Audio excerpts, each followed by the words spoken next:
Africa as you've never seen it before.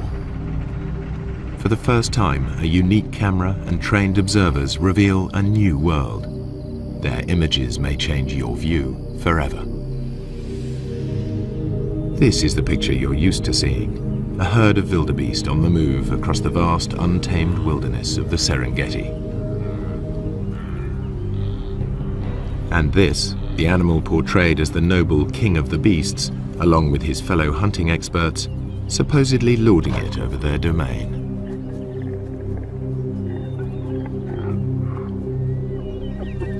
While the laughing hyena normally gets a bad press as a sneaky scavenger, an ugly coward. Usually too, humans are kept out of the shot, yet the presence of the Maasai and of their cattle affects the whole balance of nature in this area.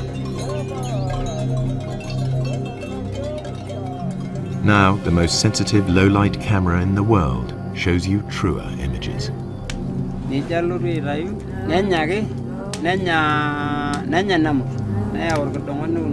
While the Maasai enjoy the warmth of their huts, outside the electronic eye at last turns night into day.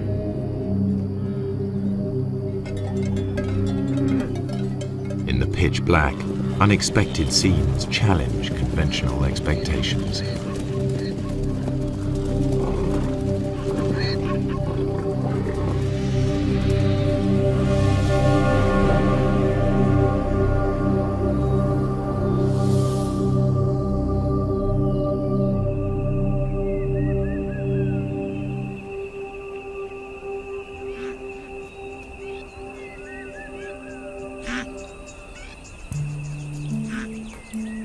The Serengeti is a complex system of natural relationships, home to 500,000 Thompson's gazelle, 250,000 zebra, and more than 1 million wildebeest.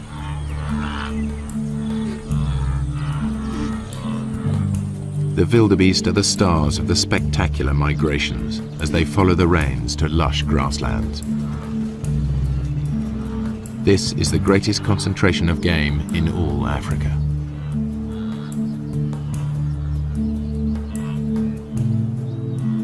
Their numbers attract the top predators, 3,000 lions in numerous prides.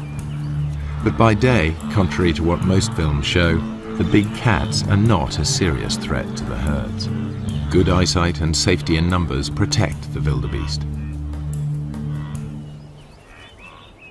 This lion certainly acts like a natural killer. By contrast, the hyenas are just hanging about.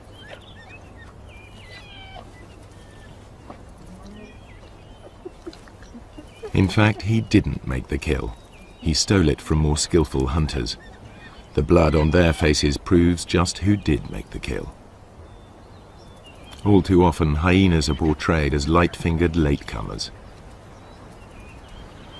Yet, while the hyenas were feeding, the Prince of Thieves appeared.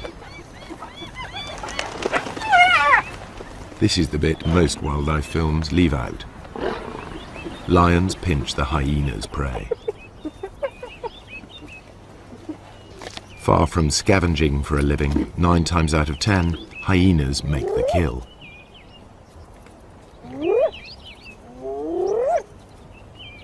At first sight, the lion and the hyena are locked in a struggle for the same prey. How can the hyenas make a living here at all? Until now, the only images come from filming by day. But lions and hyenas hunt most of their food in the dark. The balance of power is about to shift for everyone here.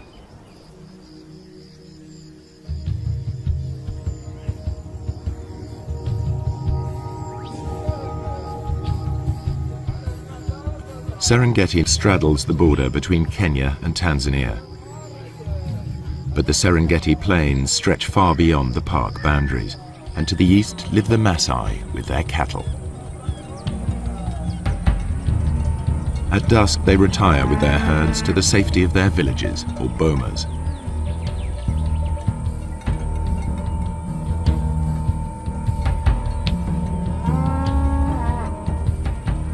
A wall of thorns keeps thieves and attackers away from their cattle and huts. The Maasai rarely venture out at night, except in force.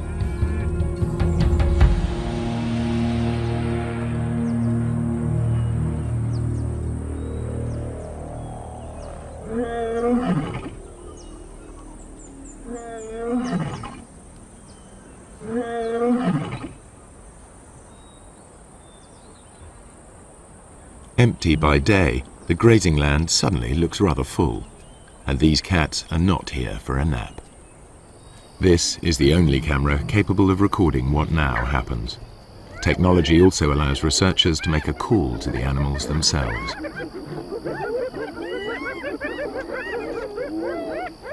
Tom Maddox is counting predators in the Serengeti. He too thought the Maasai land was empty of lions and hyenas, as they're never seen by day. But Tom soon got a shock. Now he prefers to make his observations from the safety of his Land Rover.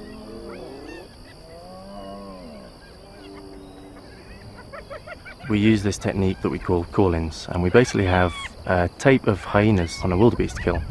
And when hyenas are on a kill, they make these whooping noises and these fighting noises. There's also a lion on the tape and it's fighting with the hyenas, and there's all this big commotion over this kill. And we play this tape on speakers on top of the car. And because lions and hyenas both rely on scavenging quite a lot in their diet, when they hear this tape, a lot of them will come in and they'll investigate it, thinking they're going to get a free meal. It was amazing where they come from. They just kind of melt out from the bushes in places you'd never have imagined a lion could have hidden, often quite close to where I was doing the call-in. And then it was equally amazing once the call-in's over, once they decide to go back under cover, usually about the time that the Maasai are starting to come out of the bomas around 7 o'clock. Again, the lions will melt straight back into the bushes. 1 minute the line's there, the next minute it's gone completely, and I know it must be sitting there somewhere, and they're so hard to find again. The ultra-sensitive camera is many times more powerful than Tom's military scope.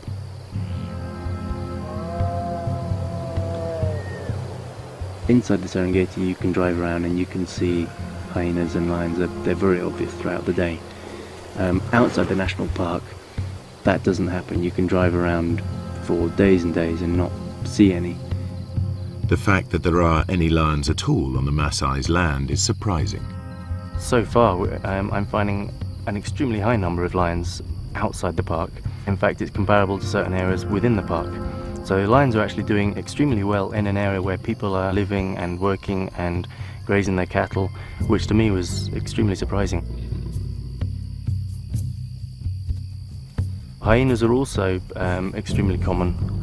Compared to inside the park, there were fewer, but there are still a sizable number thriving outside the park, and you will actually see them when you drive around in the evening.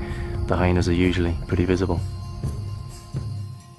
No wonder the Maasai report meeting wild animals frequently, even by day.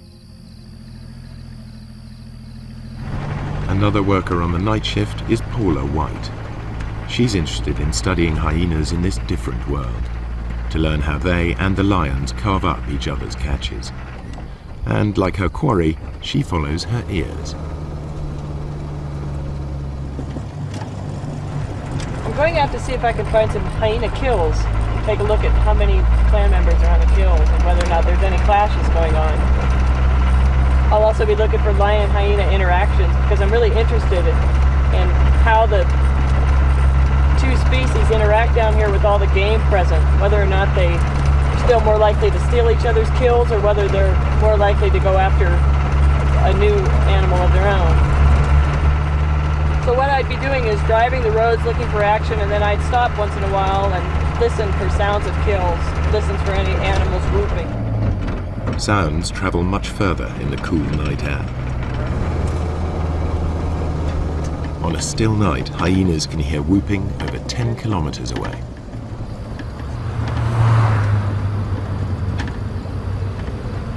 I think lions too are attracted to that sound and a number of other groans and squeals that usually accompany a hyena kill. It's a really exciting scene.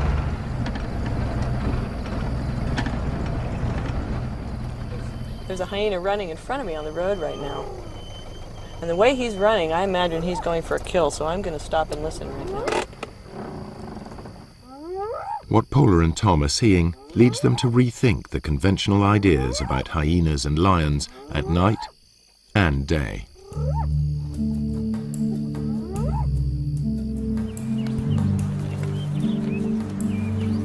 The Serengeti's two top predators both hunt zebra, wildebeest and gazelle. It's a mystery how they survive when they appear to compete for the same prey. Usually in nature, two competitors can't share the same food supply. There simply isn't enough for them both. Yet they both thrive, and although lions and hyenas share the same diet, the two animals are very different. The one thing they have in common is that their societies revolve around the females. Among cats, lions are unique in the way they live together. Most cats are solitary. Lions form small groups, prides. At the heart of each pride are relations, sisters, cousins and aunts. Strange lionesses and their cubs will be attacked.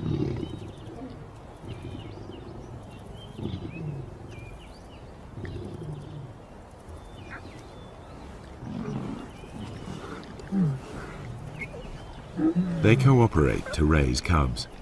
Lionesses will even suckle cubs of other pride members.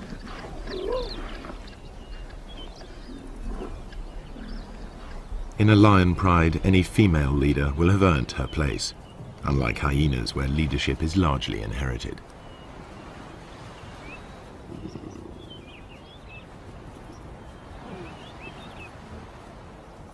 At times the males are absent, at others they hang out with the females.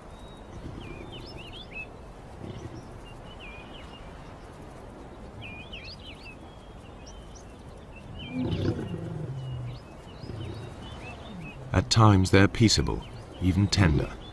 At others, aggressive to all.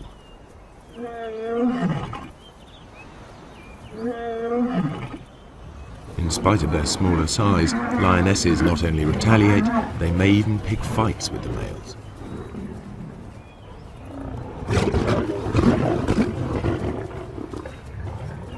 However, male lions are physically more powerful. In a test of strength over a kill, the female will come off worse.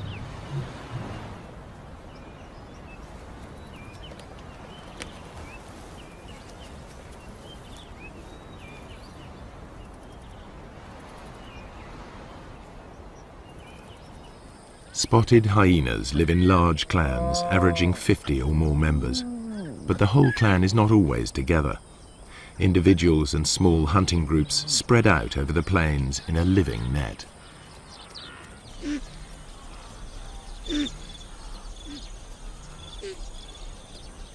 In the Serengeti, hyenas usually make dens in abandoned burrows.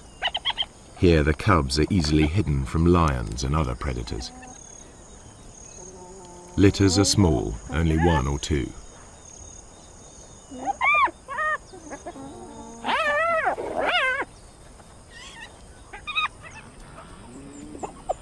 Hyena society is maintained by the rank that each animal inherits. If mum is high-ranking, they'll be high-ranking too, provided they've inherited her strength as well. Females may fight females, but males hardly ever fight amongst themselves, and certainly wouldn't dare attack a female. Clan life is ruled by the females, who are almost a quarter bigger than the males.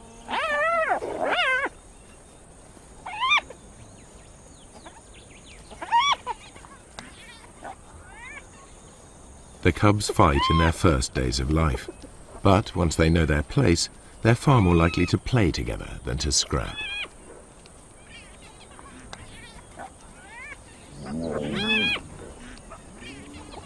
The males can behave as best friends, even if they're members of different clans. Hyenas' behavior is highly complex.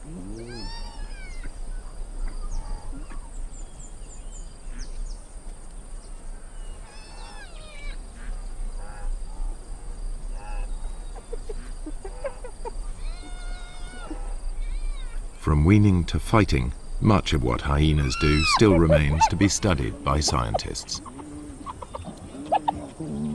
Nonetheless, the most marked difference between hyenas and lions is in how they hunt. All animals built for the kill hunt in the same basic sequence. They begin by finding their victims. Next, they single out a target by scanning the herd. Later will come the approach, then the contact, finally the meal.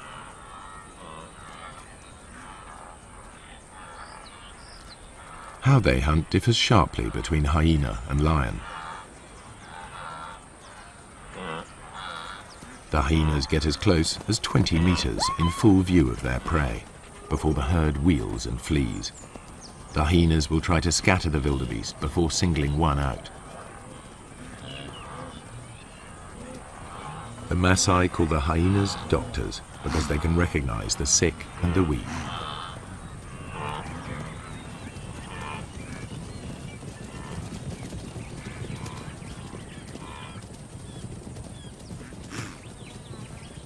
They run down their prey like wolves.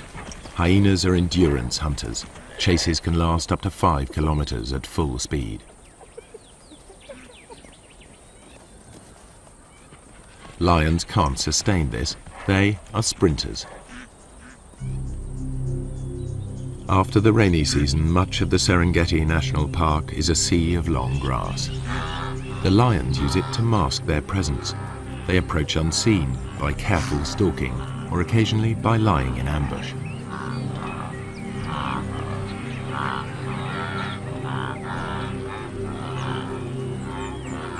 Outside the park, where the Maasai graze their cattle, the grass is shorter. Any predator risks a confrontation with armed herdsmen. The lion sticks out. Not much chance of an ambush here. Hunting under cover of night makes more sense. As the sun goes down, life gets easier for the Serengeti's predators. Dusk diminishes to near complete darkness, which can continue all night if there are storm clouds or if it's a moonless night.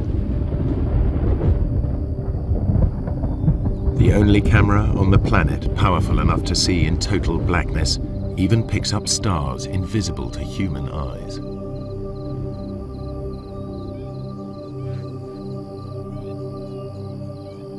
Suddenly, the landscape is illuminated as if by searchlight. Even so, humans can still only just pick out shapes. But to the grazing animals, it's as clear as day.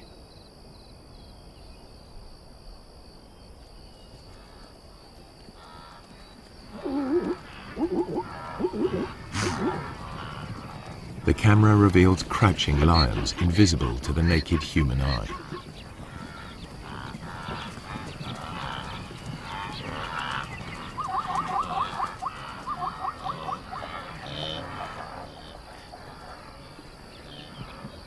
A night ambush could prove more successful.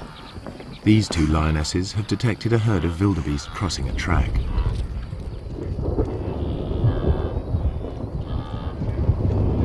When the moon is up, the lions are limited to the techniques they use by day, stalking and ambushing. But it won't always be so light.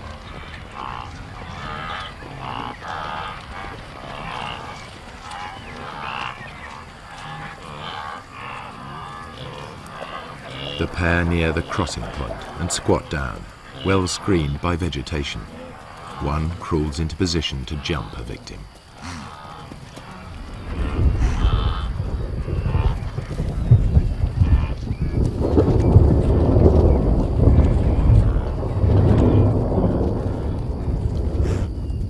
A quick dash and it's soon over.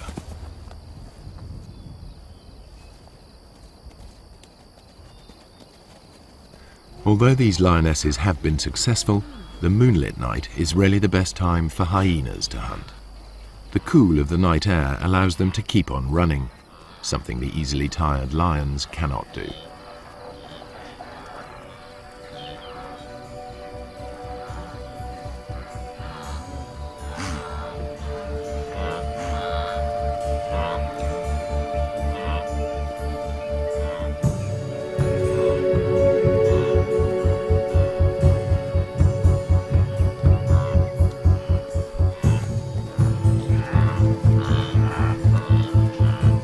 hyena's behavior at night is something scientists are increasingly able to observe for themselves. I think I can hear a kill off in the distance, so I'm going to go in that direction. And it sounds like there's lions coming in as well.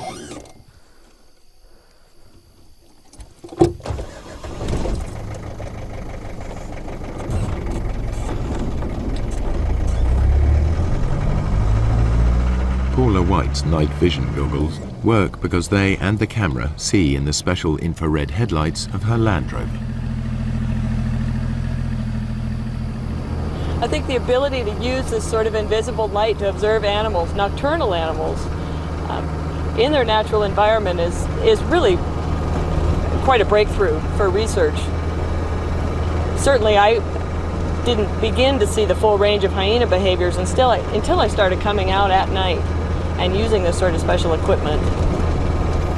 It was very frustrating to me otherwise, because as dusk was falling and my own ability to observe them was ending, I knew that the hyenas were just beginning to wake up and just beginning to start their day, as it were, but I was left out of it. So now, as I'm able to follow them and observe them, I'm seeing things that I've never been able to see before. Now Paula can see in the dark, but it's her hearing that guides her. You often hear hyenas whooping at night, and that can mean any number of things. They're advertising their own location, they're trying to find other clan members.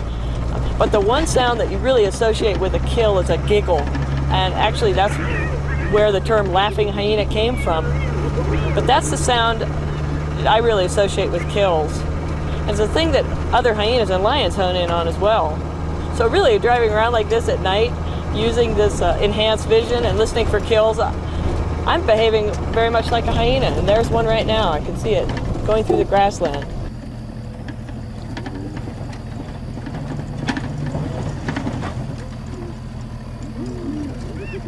A hyena's jaws are among the most powerful of any animal species.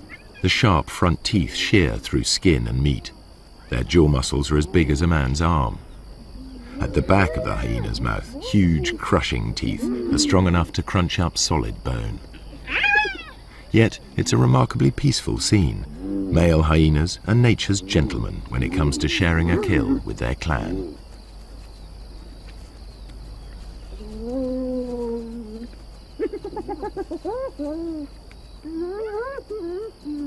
Although the hyenas gulp down their meal, lions arrive in time to take the food from their mouths.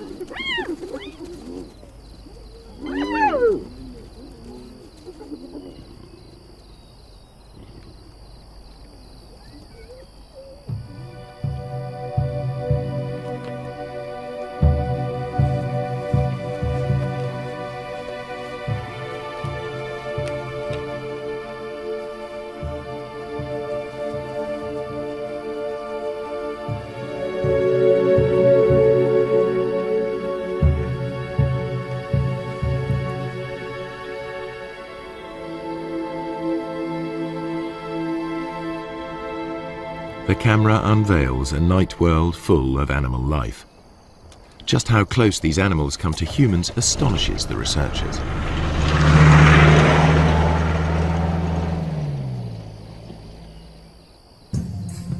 I found a cheetah quite late in the evening. Sometimes the male cheetahs will stay active quite a long time into the night, and so I was following him.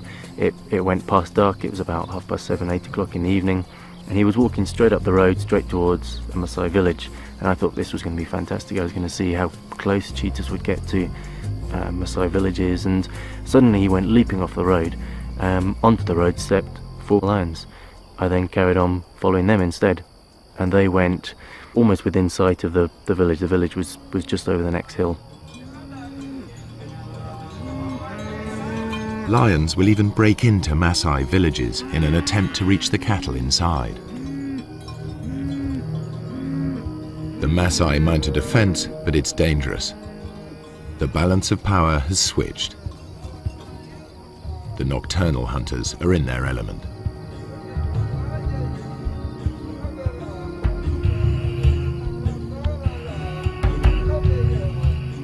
There are burglars about. The guard dog is aware of the hyena, but the Maasai will register its shape only dimly.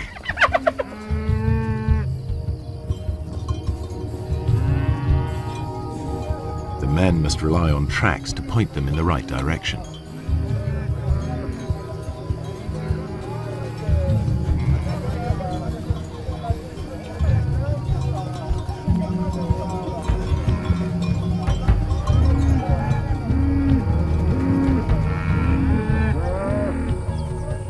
During the attack, a cow was killed and dragged off. The following morning, the Maasai inspect the corpse. They can easily identify the cause of death. Wringing the neck are distinctive punctures, the suffocating bite of a lion.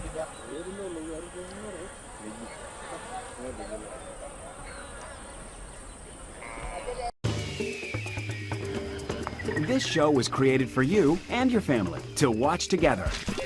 Welcome to Nat Geo Wild. The culprit also mauled a warrior. The wounds could quickly become infected. The tribal doctor cleans the site thoroughly, without anesthetic. The Maasai prize suffering without complaint above all.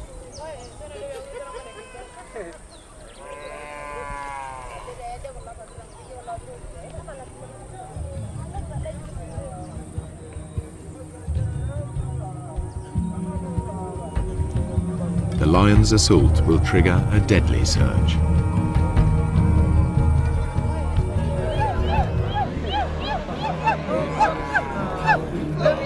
Maasai warriors respond to the alarm. The young unmarried men gather. This is what they've been training for years.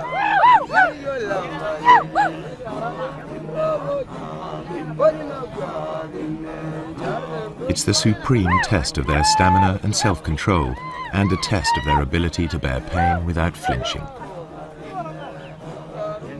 This is what they've been waiting for just such a chase. Success will give them a passport to adulthood, the chance to find a good wife. Failure will mark them for the rest of their lives. But before they can take part, they need to demonstrate their fitness. The elders will decide who will and won't go.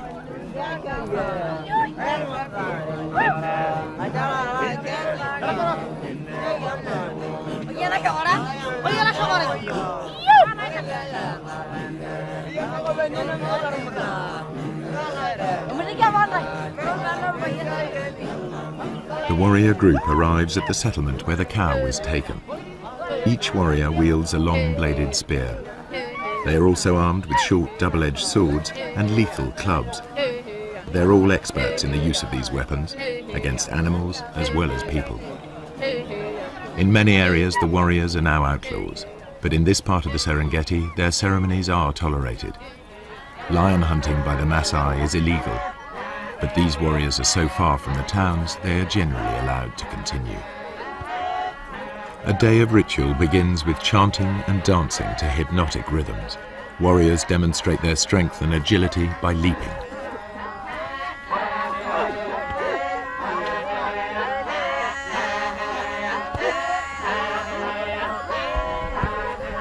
Fueled by intoxicating herbal drinks, they dance into the night.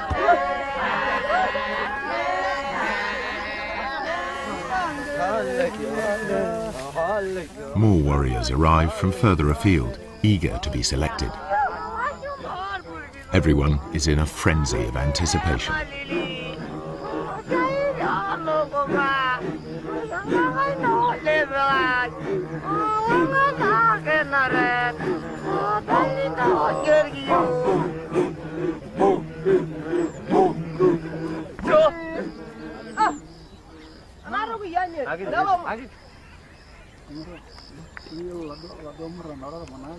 Ole Lembikas, a village elder, addresses the warriors. He sobers them by reminding them of the dangers ahead. He tells them to work together, to trust each other, and to return safely. Then he urges them to enjoy the party. It could be their last.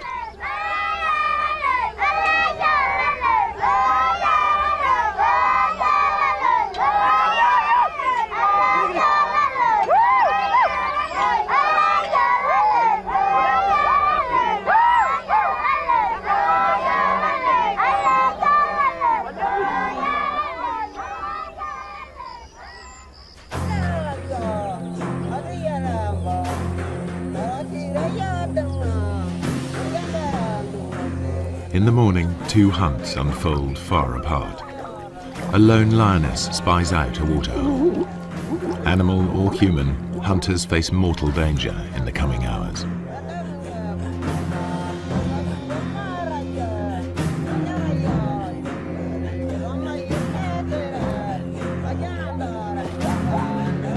For lions, daytime hunts are the most difficult. For filmmakers, this is when it's easiest to film, so this is the image that's so often repeated. Prey unaware of the lioness hidden in the grass.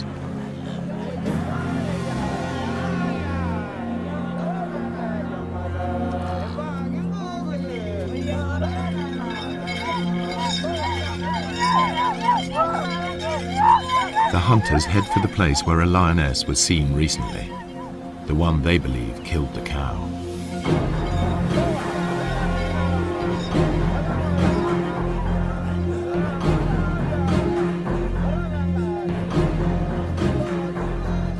The herds are busy drinking.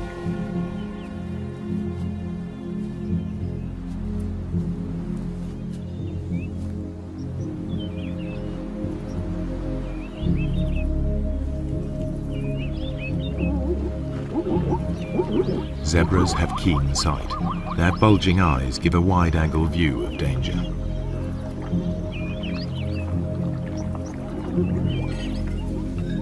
Lions hate and fear Maasai. The bells around the warriors' ankles make it clear to any lions they're coming. The lions on Maasai land will always hide in deep cover. The warriors must flush the beast out into the open. Then they have a chance to tire it out before they come in with their spears. The lioness edges closer.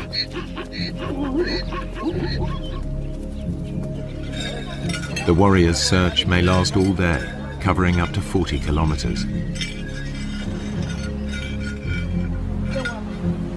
The lioness's prey is within 30 meters.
They think it's all over.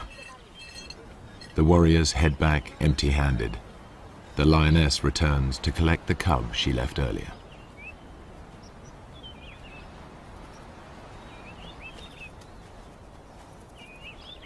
She hid it in long grass nearby, but the chaos of her hunt has attracted members of another pride.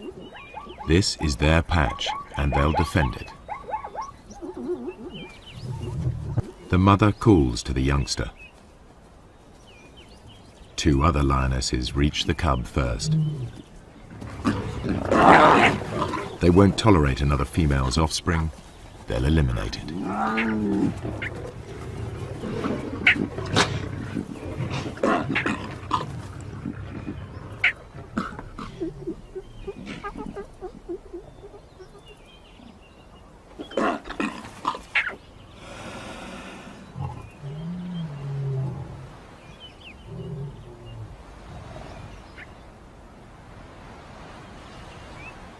This is not about hunger. The corpse is left to the vultures and hyenas. The mother's life too is under threat. She's no relation. The pride will kill her if she stays.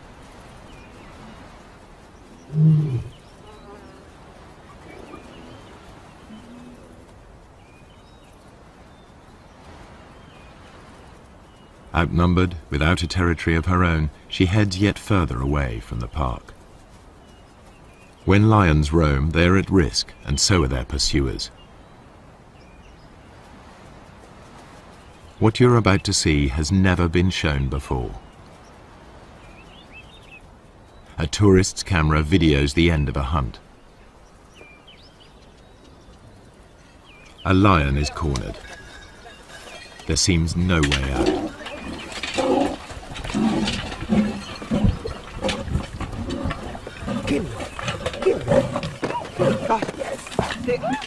A warrior throws a spear.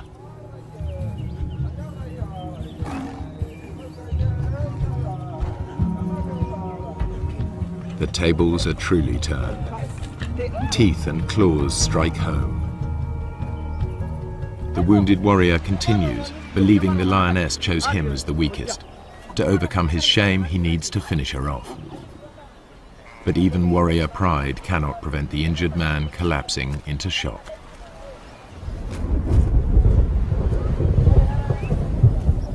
Meanwhile, the lioness dies of her wounds. She's wearing a radio collar, a park lion. Two different worlds clash.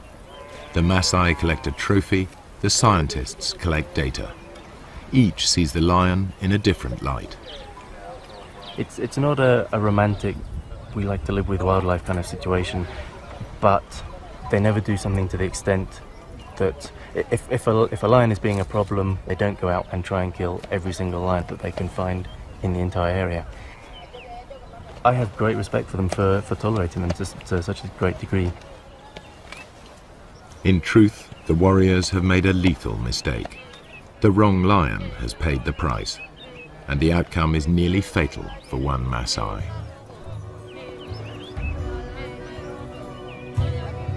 Were he to die on the spot, they would give him a warrior's rights and leave his bones to the night and the hyenas.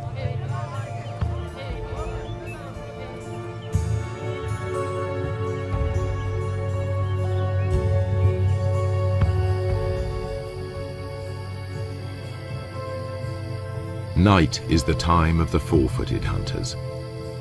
Most hours are clouded over or feebly lit by faint stars.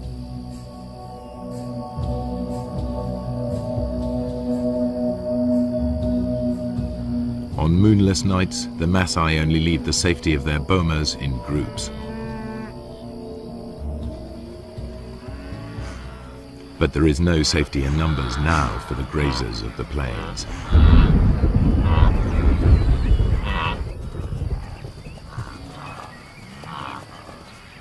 The darkest hours of the night see restless action.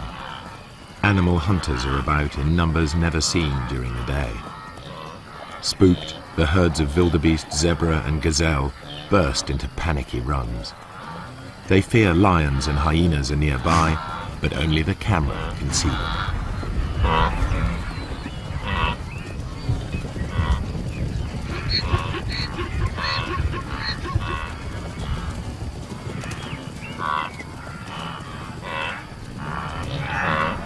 Not only the zebra are uneasy, a clan of hyenas is also on edge. They've made a kill in another clan's territory. It isn't long before one of the owners claims his rights.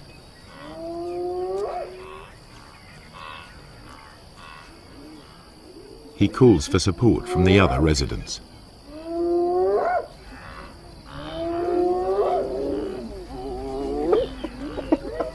His clan bustles in to drive the invaders away. They bolt the meat while they can. Other threats may arrive to challenge them in turn. They remain watchful. This is truly fast food. The invaders will be back to recapture their meat. You can see this clearly in infrared light. But how do the animals see in these conditions? Like all the animals here, their eyes appear to glow. A mirror-like membrane doubles the available light. Then their brains enhance the images, filling in the gaps to see detail more clearly. The newcomers soon return in force. The prize seesaws between them until it's all gone. But with so little light, even their superb night vision is challenged.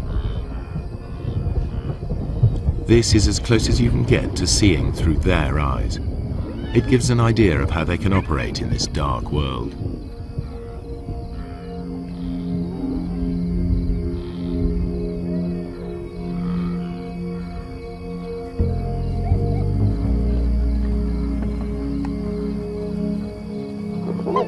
The lions and hyenas continue their battles, as if unhindered by the darkness. Once again, the lions have stolen the hyena's kill, but they all appear to be able to see exactly what's going on.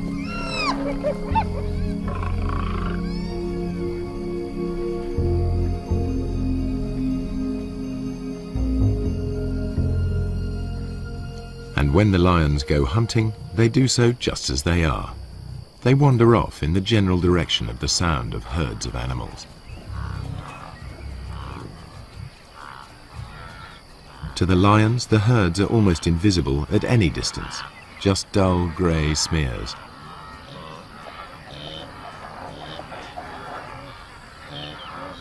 But they can locate the grazers easily by sound and smell.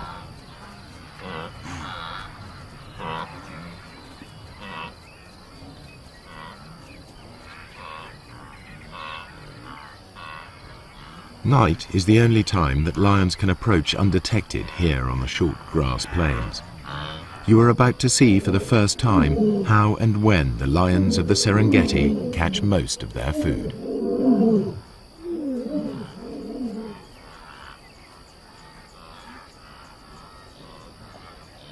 A Tommy dips his head to see whether or not he can see danger silhouetted against the sky.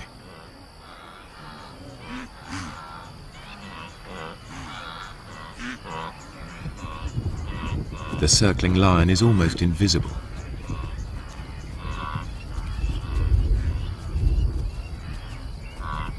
Bathed in infrared light, it stands out.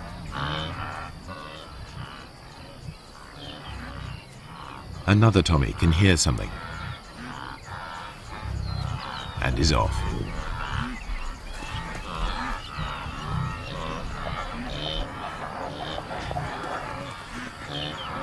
The lion's game plan is always the same.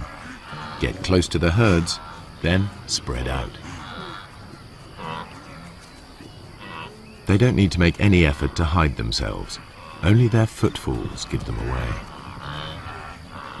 And because they're unseen, lions are no longer at a disadvantage as they approach their quarry.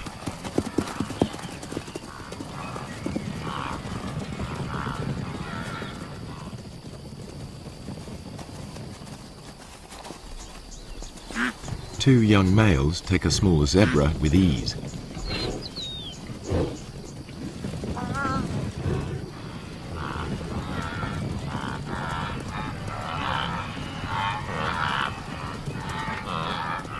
A lioness gives chase. A high kick lets her quarry escape.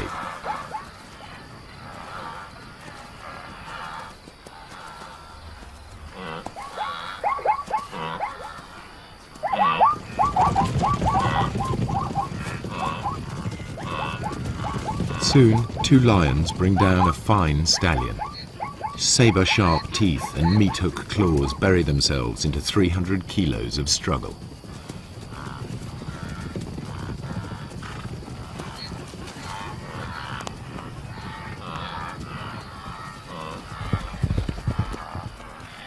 One lion grips the throat in a stranglehold, the other prepares to feed.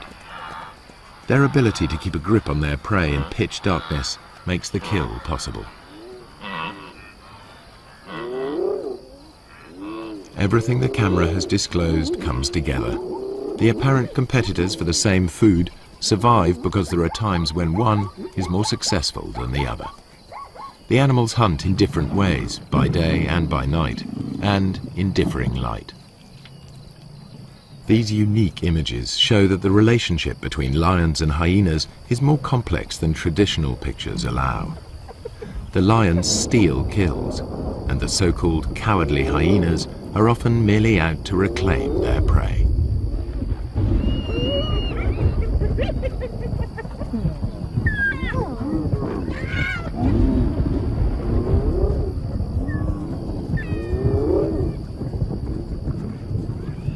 Don't say you've never seen a brave hyena.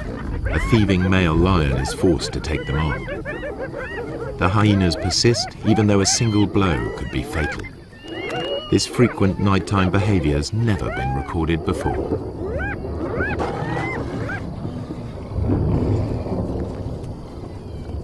There's much more going on in the dark than people have realized, and there must be many more secrets still to be revealed.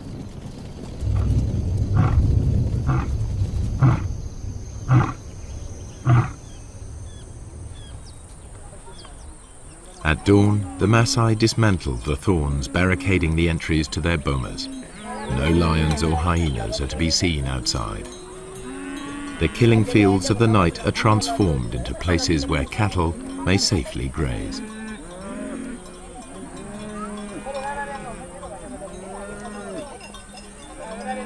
By day, everything is in the Maasai's favor.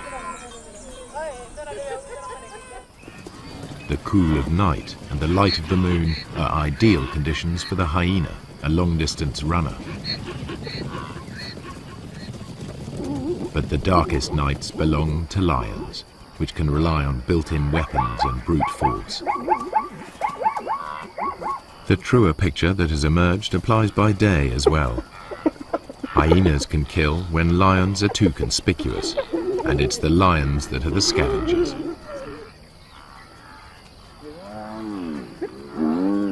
In the end, they don't so much compete as coexist, hunting in different ways and at different times. In the centuries that the Maasai have dwelt on the plains, they too have found a way of treading lightly on the land. Now, droughts and overpopulation bring challenges to their old ways.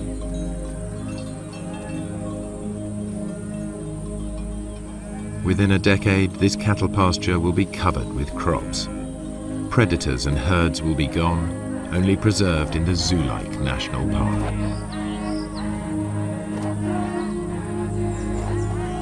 The warriors will step back into history, their culture bartered for bit parts in conservation and tourism.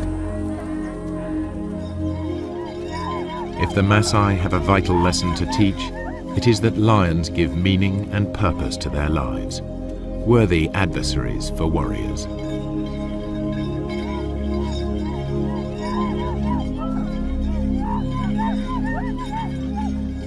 Their spears are already being beaten into plowshares. A patchwork of fields is appearing. Soon, fences will spring up. Nature's carefully crafted balance of power will be upset, animals and people in conflict. The picture that emerges may be starker, but it is more realistic. And never again will you be taken in by that well-groomed imposter posing as the king of the beasts.